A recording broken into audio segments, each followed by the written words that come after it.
नमस्कार.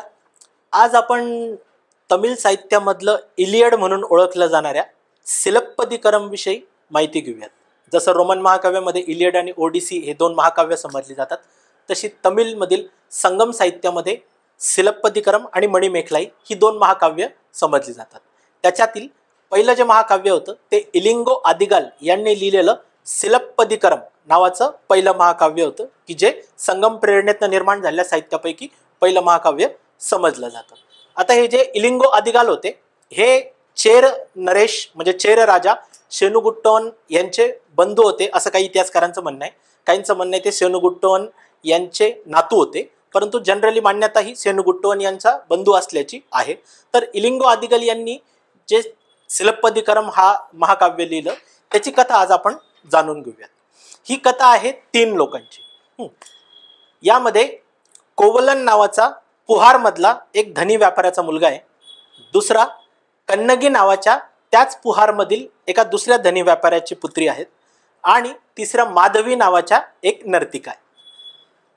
पुहार म्हणजे चोलांची राजधानी जी पुहार होती, त्या पुहारमध्ये राहणाऱ्या एका धनी व्यापाऱ्याने आपला मुलगा कोवलन याचं लग्न दुसऱ्या आपल्या एका धनी व्यापाऱ्याची मुलगी कन्नगी हिच्याशी लावून दिलं. दोघांचा काही वर्ष संसार नीट सुरू झाला, परंतु एका राजदरबारातल्या उत्सवामध्ये कोवलनची भेट होते माधवी नावाच्या नर्तिकेशी, आणि मग या नर्तिकेच्या मागे लागून कोवलन आपली बरीचशी संपत्ती, जवळपास सर्व संपत्ती गमावून बसतात.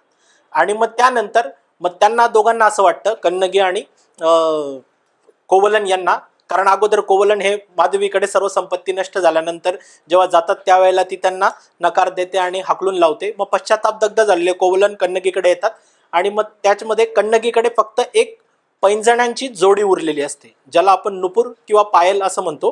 तर ते म्हणजे त्याला सिलप्पदिकरम म्हणजे पैंजणांची कहाणी म्हणून ते पुढे कंटिन्यू होतं. तर कन्नगी सांगते त्यांना की आपण हे शहर काही आपल्याला रास नाही आलं, मग आपण इथून मदुराईला जाऊयात, पांड्यांच्या राजधानीला.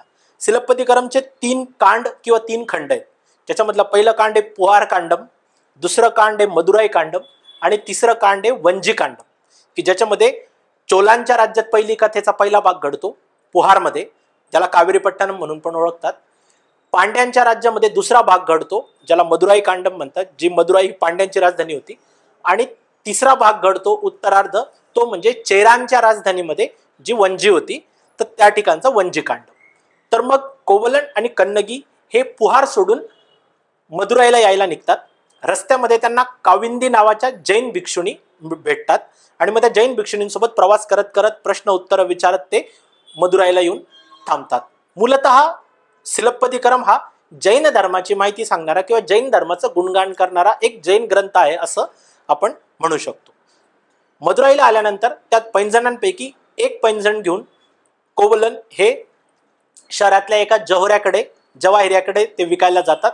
त्याच वेळेला पांड्यांचा त्यावेळेचा तत्कालीन राजा नेंडुजेलियन यांच्या पत्नीचा असंच एक त्याच डिझाईनचं पायल किंवा पैंजण चोरी गेलेलं असतं, ज्याची बातमी जवाहिऱ्याला माहीत असते.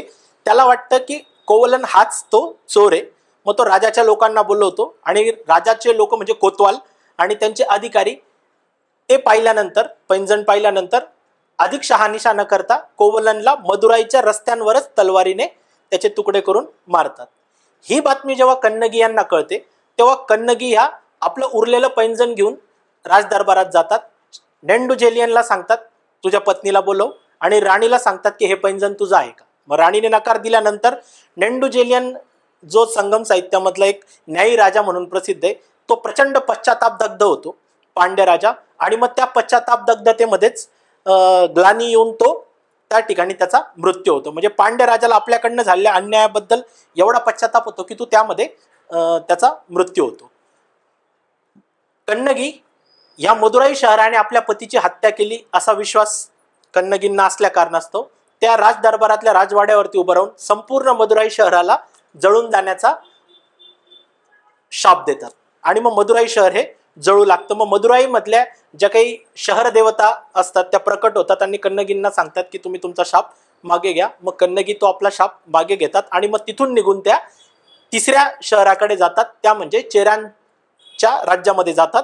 वंजी या ठिकाणी, आणि त्या ठिकाणच्या एका पहाडावरती त्यांचा सदेह त्या स्वर्गात जातात किंवा त्यांचा मृत्यू होतो. आणि मग त्यावेळेला चेर साम्राज्याचा असणारा त्यावेळेचा तत्कालीन राजा म्हणजे सेनुगुट्टुवन हे कन्नगी यांना सतीत्व प्राप्त झाल्याची घोषणा करतात आणि त्यांची सर्वत्र एक सती देवता म्हणून पूजा केली जावी असा आदेश काढतात. आणि आजही देवी कन्नगी ह्या सतीत्वाच्या किंवा पातिव्रत्याच्या देवी म्हणून दक्षिण भारतामध्ये त्यांची बऱ्यापैकी पूजा ही केली जाते. तर अशी होती सिलप्पदिकरमची कहाणी की जे संगम साहित्यातलं पहिलं महाकाव्य म्हणून समजलं जातं.